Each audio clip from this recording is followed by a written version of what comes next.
Any questions or comments?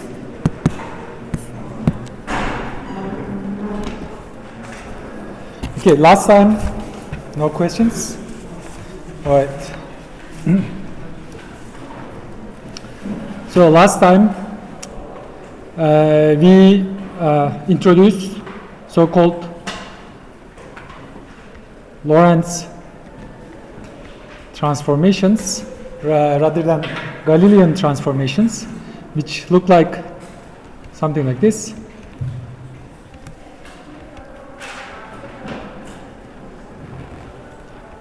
So this was like gamma minus V over C, gamma minus V over C, gamma, gamma, this is 1, 1, 0, 0. And this was CT, X, Y, and Z. And we checked that this transformation, rather than the Galilean transformation, both satisfied time dilation and length contraction. Okay.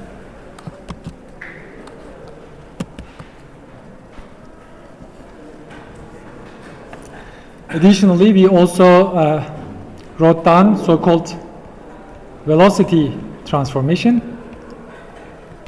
Let me write at least one of those relations. Example, for the motion in x direction, ux prime was equal to ux minus v divided by 1 minus ux v divided by c squared. So the transformation was like this. We had some S reference frame without any primes, and we had another frame we call S prime frame, and S prime frame was going with velocity v with respect to S frame, and this velocity is what we call frame velocity.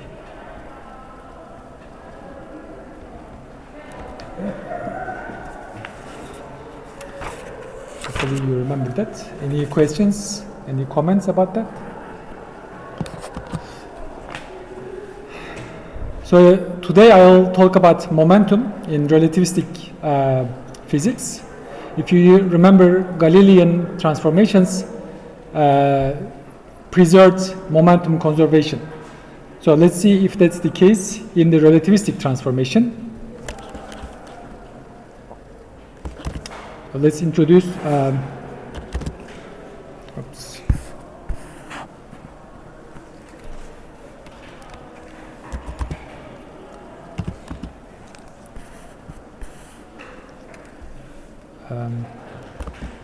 let's introduce, okay, maybe like this, relativistic momentum.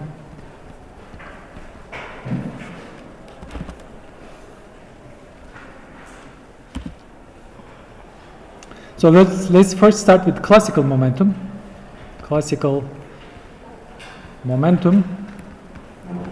If you have velocity v and velocity u and mass m, classical momentum says p is equal to m times u, right? Let's see. Hopefully everybody can see that. Let's see if that is preserved. And for this, let's consider a collision in S frame. Let this be S frame, and we can consider any kind of collision. But for this example, I want to consider this head-on collision, m. Let's say this object is going with velocity v, and this object is going with velocity v. And so this is before the collision. And after the collision, let's say these two objects stick together and they stay together for the rest. So before the collision, we have mv minus mv, which is equal to p total initial, and this is equal to 0. And after the collision, I have m plus m total mass, but their velocity is 0, so this is equal to p total final, and p total initial is equal to p total final. Momentum is conserved in S frame as it should be. Now let's consider S prime frame. So this is the S prime frame, and to make things a little simple, I also will consider S prime frame to move with the same velocity v. So before the collision, I have the first one, right? I can just plug this v in the velocity addition formula, and I'm going to find this particle is at rest. Whereas the second one is going with some u, and this mass is the same, so u is going to be equal to minus v divided by 1 minus 1 plus v squared over c squared, which is going to be equal to minus 2v divided by 1 plus v squared over c squared.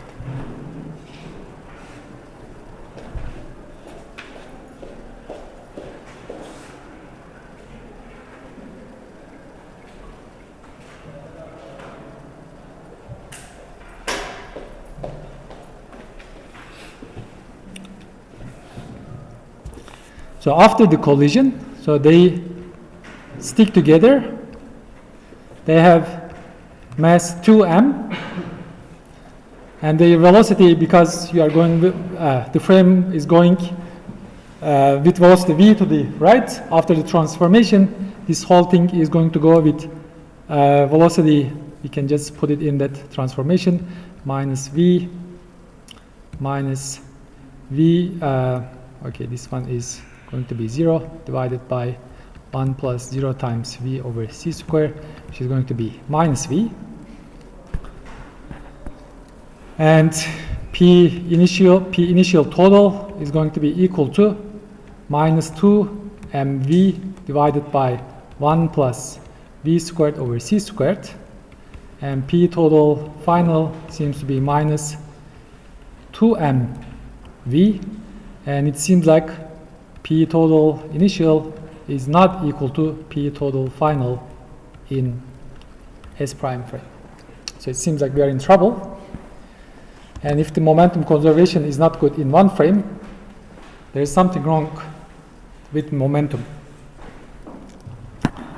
So rather than trying to derive a result for you, let me just give you the result and see if it fixes the relation.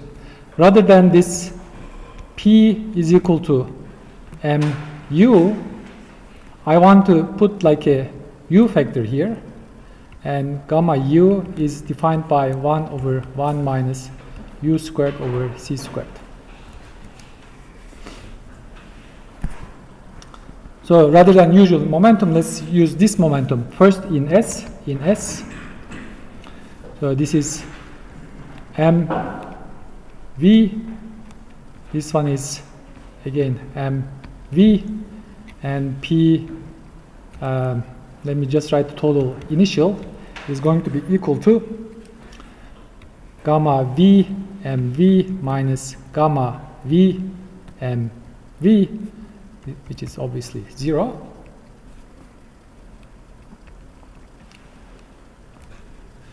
And after the collision, of course, v is 0, so p total final, gamma, if you want, you can put prime, but I'm not going to. This is 0, so p total initial is equal to p total final.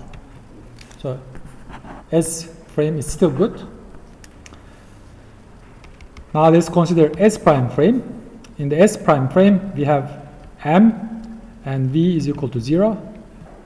And we have m, let me call this u is equal to minus 2v divided by 1 plus v squared over c squared. I just derived this.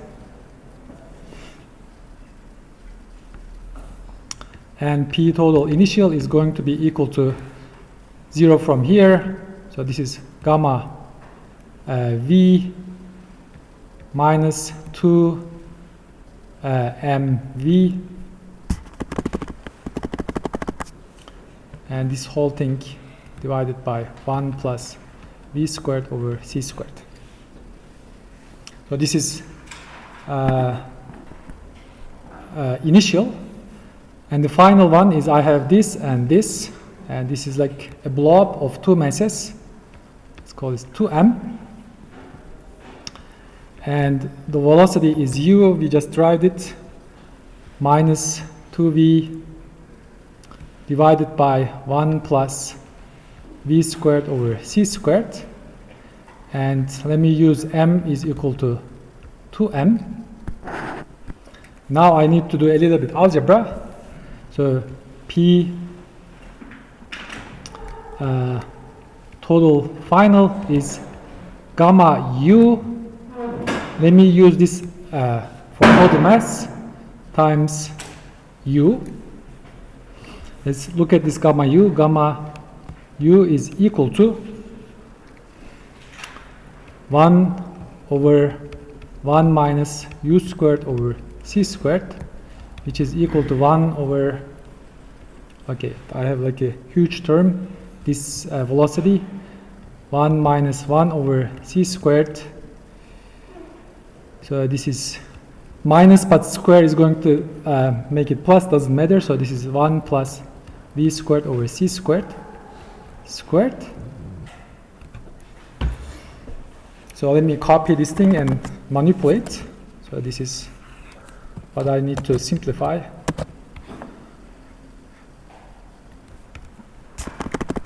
So first, I want to multiply both numerator and denominator with 1 plus v squared over c squared. Then I am going to have 1 plus v squared. Okay, let me open up some space. 1 plus v squared over c squared. When it enters in the square root, it's going to be square, and this one was minus, and it is going to cancel this piece. And if you want, I can also write this entire thing as minus 4 v squared over c squared. But you can see this, if you open this up, this is 1 plus 2v squared over c squared plus v to the fourth over c to the fourth. This is plus, this is minus. This entire thing is going to be 1 minus v squared over c squared squared. So at the end, I have 1 plus v squared over c squared divided by 1 minus v squared over c squared. So this is my gamma u. Then I can go back and plug this in. So this is 1 plus v squared over c squared divided by 1 minus v squared over c squared. So this is m, and my u was minus 2v divided by 1 plus v squared over c squared. And I want to cancel that with that. At the end, I have minus 2 mv divided by 1 minus v squared over c squared. So what we want is, we want this to be equal to initial. Let's write them next to each other, compare if they are equal. So this is the initial. This is my initial. Actually, let me also write this factor. This is 1 over 1 minus v squared over c squared. This is p total initial, and p total final seems to be, okay, I just tried it here.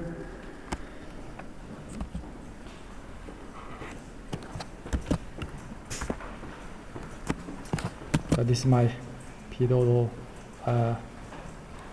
final. And the question is, are these two things equal?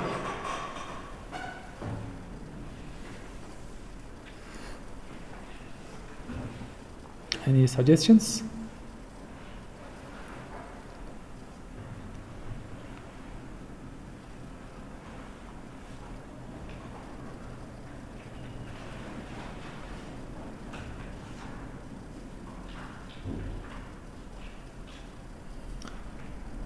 So these two are going to be equal. Okay, here is the trick. So this is color.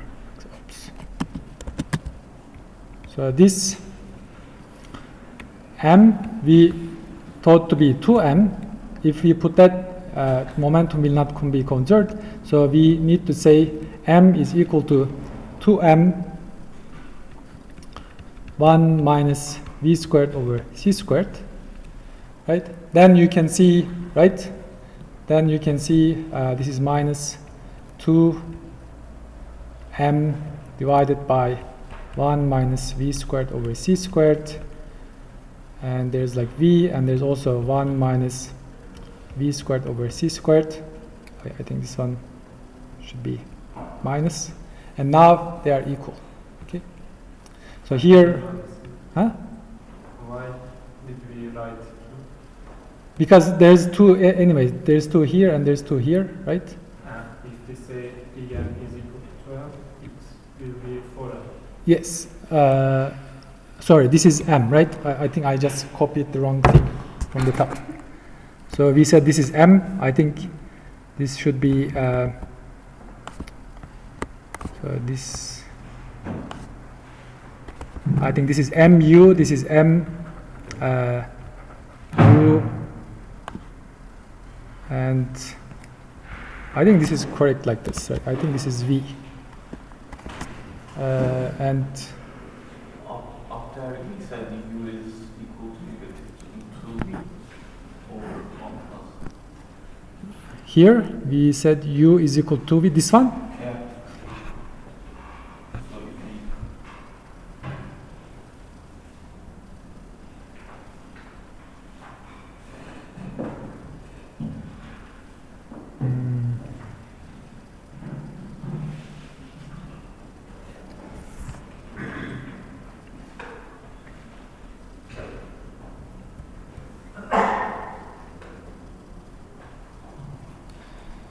So this one seems to be fine. This one seems to be m. So, fine. I think you're right. I think this one is. So yes. I think it is going with velocity v, and we say okay. This is p final is going to be, this is v m v, right? Because if something is at rest in S frame, and if you go to S prime frame is going this way, then this object that's at rest initially is going to go with minus velocity in the opposite direction. Then in the second piece, I think we used it, this is S prime frame. Yes, I think this this is a little bit mixed up. I think this one is as it is. Let me write this 1 over 1 minus v squared over c squared v, and the initial one is, yes, I think this one is going to be gamma u, and u is this. If you want, okay, if you want, I can rewrite this. So this is gamma u mu, which is equal to gamma u m minus 2v divided by 1 plus v squared over c squared. And here I'm actually putting this gamma u expression not here, but I'm putting it there. Now gamma u is there. Okay, p initial, let me write it here again. So gamma u is 1 plus v squared over c squared divided by 1 minus v squared over c squared. So this is initially m minus 2v divided by, what was it? 1 plus v squared over c squared. So this one is correct. And p final, okay, I think I messed up here. So p final is the simpler one. So this is mv divided by, okay, there's also minus 1 minus v squared over c squared, right? And these two guys cancel, and we say that let me choose a more dramatic color. P total initial is equal to P total final only if m is equal to 2m divided by 1 minus v squared over c squared. Right? Now I think, thanks. At least somebody is watching what's going on. I appreciate that. Good. Any questions? I think nobody wants to take square roots and nobody wants to do like algebraic manipulations, but the key is first, Pu is not mu anymore, it is some gamma u times mu, but also in elastic or in any kind of collision, in elastic collisions, we need to consider mass differently than the classical case. Okay? A mass can be converted to energy, or energy can be converted to mass, which will come in a little bit. Good. Any questions? Yes. We said Vm equal to 2 log m, and we said m equal. We said big M is equal to, like in classical physics, we expect big M to be just 2m, Yes. but if I put that, there is no way I can satisfy the conservation. To make things work, I need to say, okay, the mass is also different. Exactly like time is different in relativity and length is different in relativity, I have to consider in a collision, mass can also be converted. Is that the question, or are you asking something else? Yes, that was the question, but I don't understand how mass is changing. So mass is not changing, right? It's like, so this is first of all an inelastic collision. In an inelastic collision, energy is changing, right? There could be some internal energy converted to kinetic energy or other forms of energies. We know that. It seems like something is being converted to mass, then we have to have like a mechanism to tell that, okay, this mass and energy are the same thing, and they can be converted to each other. And we'll see that in a little bit. But at the moment, all we have is like to make momentum work, momentum conservation work, we have to redefine mass after the collision like this. Otherwise, we can't have momentum conservation in S prime.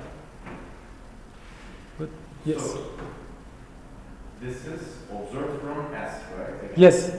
So in S, we already have the conservation, right?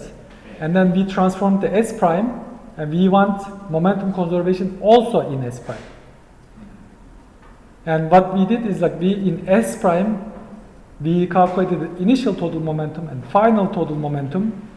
And at some point we were anticipating this mass, so I put uppercase M, and I look right hand side and I look left hand side. For these two things to be equal, there's only one output. Yeah, so the frame velocity, if it's too low, then it's like a normal classic physics. Yeah, we'll come to that, yes. If the velocities are like much less than speed of light, all of these things reduce to classical physics, and we are going to show it just in a little bit. Okay, the thing I'm confused is that, okay, they have velocities itself, right? But the one of the frame is moving really high speed, so... It's not high or low. We didn't say anything about high or low. So if this frame velocity v is smaller than c, you can see we already have classical result, right? Because it's such a small thing, you can just put 0, we have classical result. So what we drive is valid whether the frame velocity is high or low, doesn't matter. We didn't assume anything about that.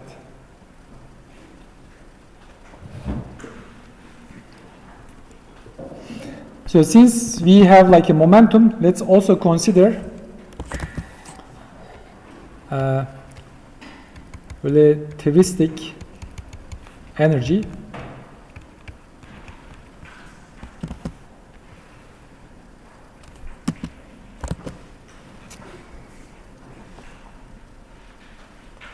And before relativistic energy, let's consider relativistic Newton's second. Okay. So if you remember, F is equal to dp dt. This is Newton's second law. And now I want to put this good momentum we just derived, or we just showed it works. And let's take the derivative. So this is d dt 1 over 1 minus u squared over c squared mu. So derivations like this, I know it is nice to sit down and watch somebody do it for you, but I think you have to do it yourself. Otherwise, I think it is always nice to talk about fancy results of relativity, but you are the specialist. You are not going to only talk about this, you also need to calculate things. That's the difference between you and the person who heard like half-baked concept from somebody else on the street. So that's why we have to do this boring stuff. And I suggest you take this derivative, I suggest you do all these things I try to do and find my mistakes. There's always something I miss, so please drive it for yourself. So this is minus 1/2 cube minus 2u over c squared u dot, but u dot is acceleration, so let me put a there, and this is mu. So I take the derivative of the first thing plus 1 over, okay, there's like a parenthesis here, 1 over u dot, but u dot is equal to a. So cancel this minus and this with this, and I want to take parentheses. Okay, this is m a divided by 1 minus I think I used u squared over c squared, and let me see, I have this is m, this is a, I got this, I have this, I think this is going to be 1 over, now 1 minus u squared over c squared times, so I have u here and another u here, u squared over c squared plus 1. Let me check that.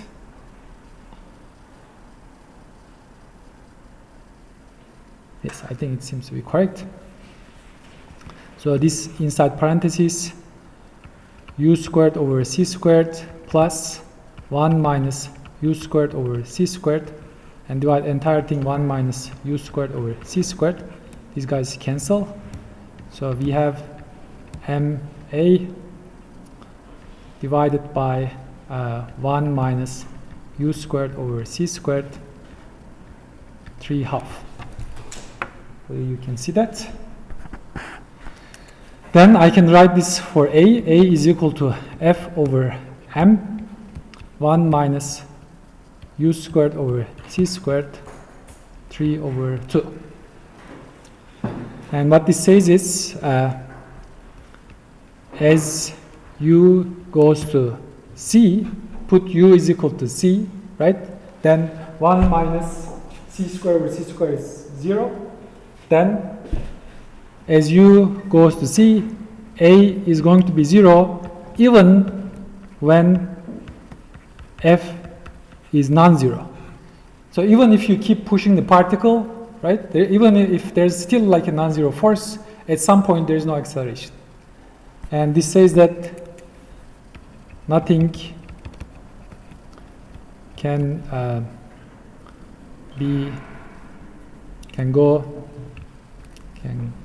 go, okay, I cannot spell, okay, nothing can go at the speed of light.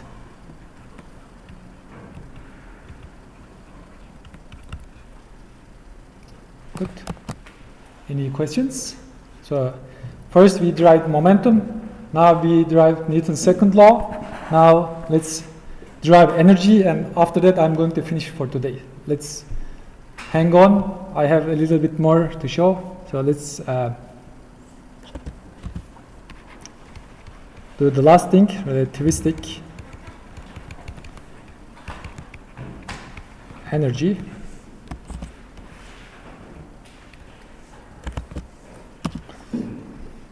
Any questions or comments? So if you remember, kinetic energy from the work energy theorem is defined as f dot ds, and suppose everything is one-dimensional, so I'm not going to put vectors, and it goes from some initial 0 position to some s0 final position. And let's just plug in with what we just get. This is d dt gamma m, let me use mu times ds.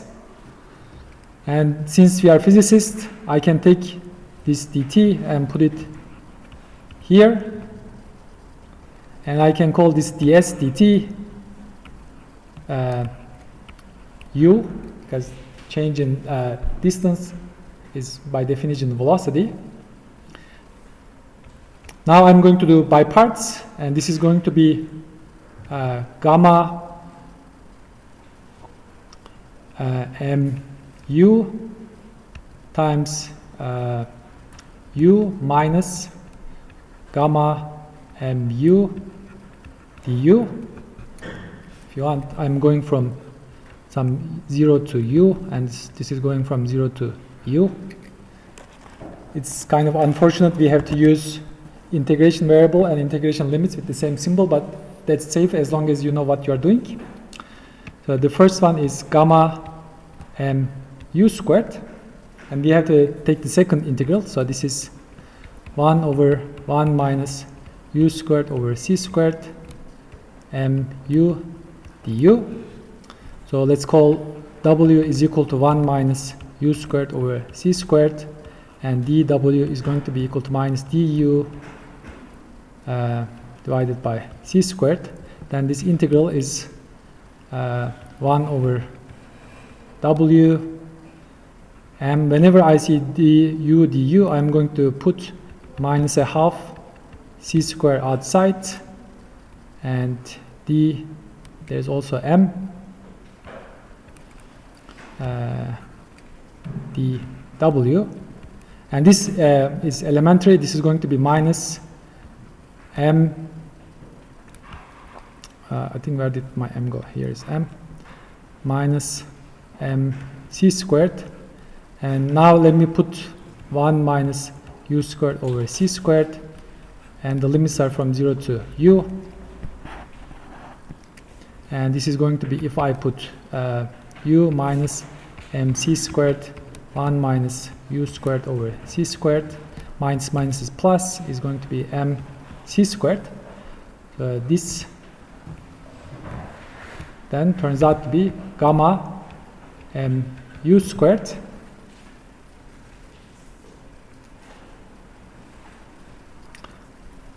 and there was here another minus, so this minus, okay, this minus, and this one is going to be plus, so this is plus mc squared 1 minus u squared over c squared minus mc squared. So let me write with this gamma is 1 minus u squared over c squared. So then this is going to be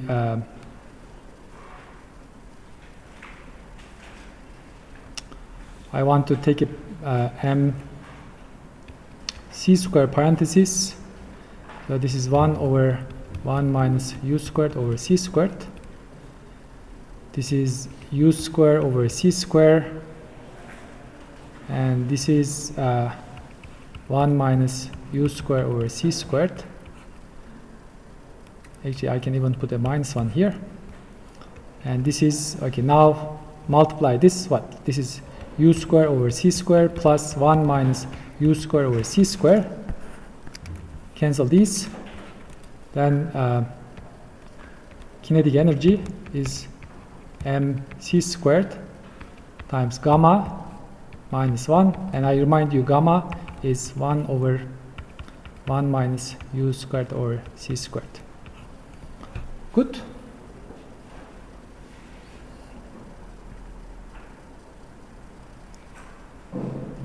So when velocity v is equal to 0, you can see kinetic energy. Okay, maybe I just don't go this way. First, let me define E total is equal to m gamma mc squared, which is equal to kinetic energy plus mc squared. Right? If you want, I just define a total energy here, and E total is equal to mc squared when V is equal to 0. That's why we call this rest energy. Okay? Even if the particle is not moving, there's like a rest energy that's like expressed in terms of mass, which comes from, like, again, the relativistic kinematics. So you have this famous, if you want, you can put E0 here, but we are going to use E is equal to gamma mc squared for things that are moving.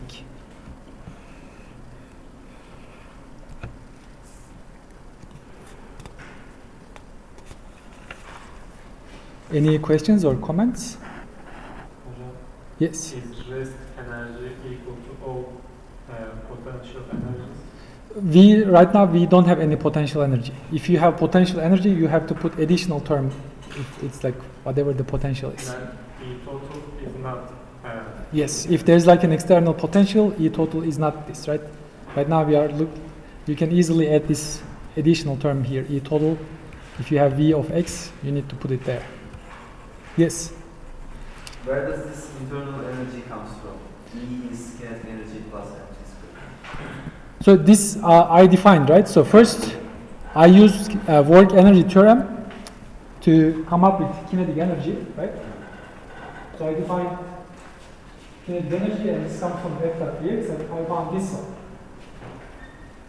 And then I take this minus mc squared on the other side, and I said, look, kinetic energy times mc squared is something like gamma mc squared. This is I define to be total energy. Why I define it to be total energy? Suppose velocity is 0, right? Velocity is 0, even when velocity is 0, because gamma is 1. And Does it come from an experimental proof, or it just comes from what we just derived, right? So no, the kinetic energy part is okay, but the plus mc squared is just, you've just added it. yes. Yeah.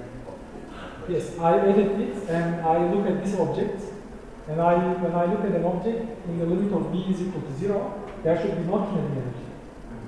Then what remains is I define rest energy, because if it's not moving, it cannot be kinetic energy, it must be something else. And I devised a new name for that, rest energy.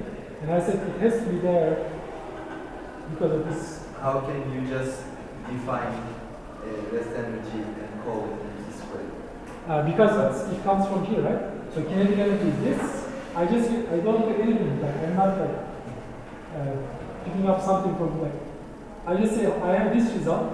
Let me take this on the other side, and let me call it E sub t. Okay. And then I just look at the equations and what is the reasonable thing? Reasonable thing is like this is the rest energy.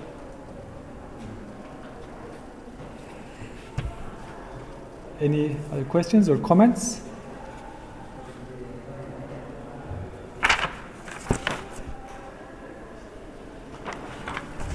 So let's convince ourselves. I think somebody asked that. Let's see if we can reproduce what we know from classical physics, which is like kinetic energy should be 1/2 mv squared in classical physics. But we know classical physics is valid when V over C is much less than 1. And for this, like this gamma is equal to, okay, let me write, some of you may not be familiar, 1 over 1 minus epsilon is equal to, for small epsilon, 1. So I want to do Taylor expansion, it's going to be minus 1/2, 1 over 1 minus epsilon cube at epsilon is 0 times minus epsilon dot dot dot, which is equal to 1 plus epsilon, right? So this is for epsilon. I can write this for any square root. And now I want to go back to this kinetic energy. Let me just copy and manipulate.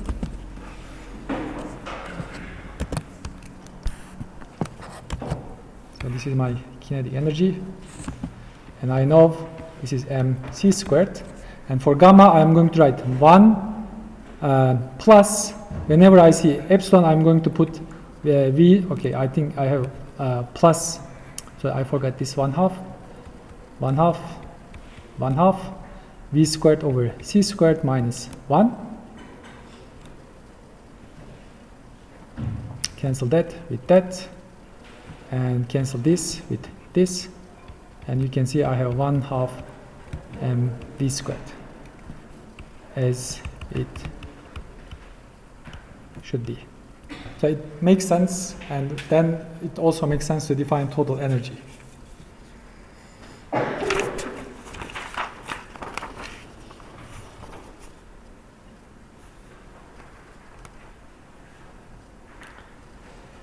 Okay, now let me remind you, like if you remember, yes, we define photon masses, right? mm-hmm. And We defined, photons. we'll come to that. Hold your horses just for 10 minutes. Let me introduce you, that we can talk about photons later. If you want to write your question, okay. Because I will come to photons, I want to say a couple of things, and then we can discuss. So, reminder.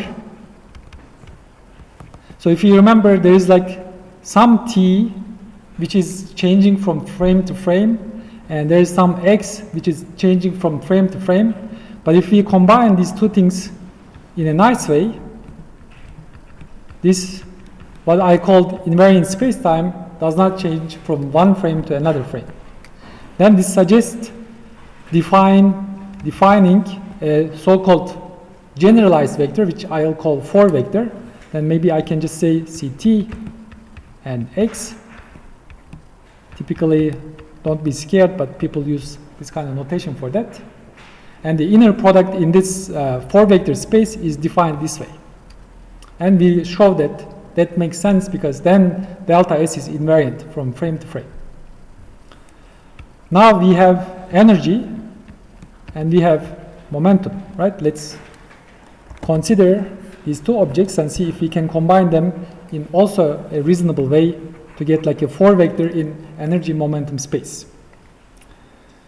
So the way I do this is like, let me do it like E over C and P, right? I want to call this, if you want, okay, I don't know, energy momentum 4 vector. And I know from here, right, from here, I can just copy what I had here and see what it gives me. So the invariant distance in energy momentum space is going to be E squared over C squared minus P squared. Let's see what this object is going to give us. But for E, we said this is gamma times mc squared. So this is gamma squared m squared c to the 4th divided by c squared. And for P squared, we had gamma times gamma squared times m squared v squared. And this thing is going to be equal to, okay, cancel this. But actually, let me erase this. So this is c squared. And I want to take it m squared c squared gamma squared 1 minus v squared over c squared. But what was gamma? Gamma was equal to 1 over square root 1 minus v squared over c squared. And its square is going to be 1 over 1 minus v squared over c squared. Cancel that with that. So we have something like m squared c squared. So m is invariant, c is invariant, so this is also invariant. Thus, we can just combine these two things, right? For example, okay, let me write and manipulate. E squared over c squared minus p squared is equal to m squared c squared. Raise here plus p squared. Raise this one, put squared, squared, and take the square root. Okay.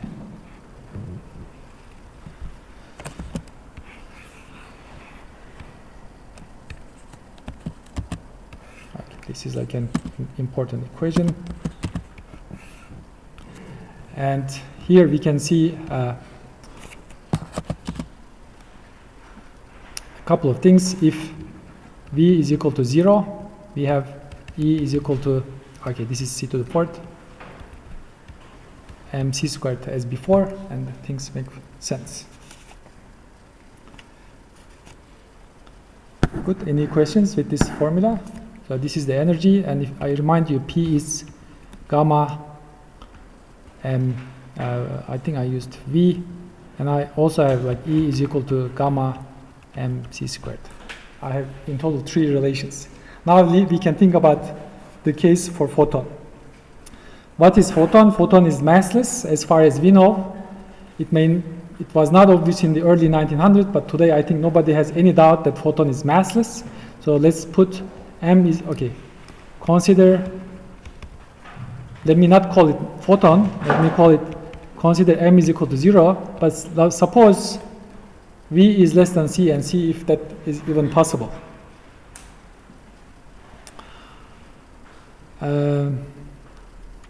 If I put this, right,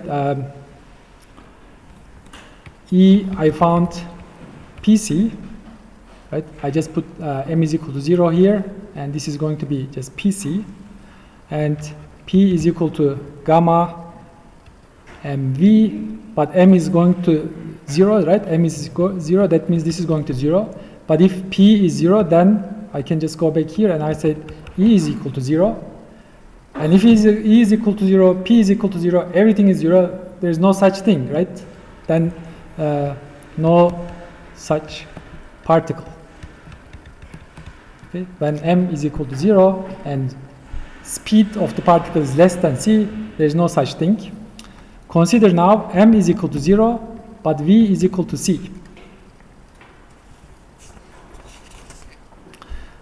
Because E is equal to gamma times mc squared, this is like something like 0 divided by 0. This is undefined. This is undef. And similarly, P is equal to gamma mv. M is 0, gamma is 1 over 0. This is also undef. However, if you come back and look at this equation, right? E goes to 0 and V goes to C. I still have this relation intact. Each one may not be separately defined, but E over P is still, if you want, we can consider, right? This is gamma mc squared divided by gamma mv, and V is C, right? I can put C and cancel these, take proper limits, cancel that. This is going to be C. Then E is equal to PC. Okay, this is, so then massless particle, at the moment we don't call it photon because photon is reserved for a very sophisticated concept which we'll come to later, but I'll give you a hint. For the moment it's going to be photon. So massless particle has to have V is equal to C and M is equal to 0. Good? Yes? So, in the equation that you just defined a couple minutes ago, there was MC2 and the other part about momentum, right? This, which one? This one? No, no. Wait. Yeah, more. Yeah, exactly. Total. Uh-huh. Yes. So this equation. Uh-huh. Just a second. That's KE. KE is the total kinetic Kinetic energy. energy, yes. You define total energy here, right? When you brought MC2 to the level. Yes, yes. I think maybe I went a little bit ahead of myself. Maybe it would be nicer to look at small v limit justify that this is like a kinetic energy, and then go back and update what we know we told you is what I wrote, maybe that would be a little bit more logical, and I think your friend would be happy. Okay? Anyway, if there is no mass for that particle, so its energy comes only from momentum, right? Am I saying correct? But now we just show that if there is no mass, right? If m is equal to 0 and v is less than c, we just show that there is no such thing. Like if energy is 0, if momentum is 0, it's like a non-existent entity. What are we talking about, right? Everything is 0, so it's just nothing. And in the second step, okay, mass is 0, but suppose v is not less than c, but v is equal to c. Then E is undefined, P is undefined, but their ratio is still a well-defined quantity. And we wrote it like E is equal to PC. And we'll see how we can define, okay, momentum is undefined, energy is undefined, but we'll come, when we introduce like more concepts, we'll have a way to introduce those things even for photon. But for the moment, let's just keep it like that. Any other questions or comments? So, okay, I think I'll end this chapter. I think this is bare minimum I expect you to know. On Wednesday, I won't be here, but Umut is going to be here, and he's going to show you Doppler effect. I think some of you may have asked about that, so he's going to talk about that. And also he's going to give you an experimental scenario where muon lifetime making sense of muon lifetime through special relativity. And then we'll be done with this chapter, so next time we'll start talking about quantum. Any questions? All right, thank you.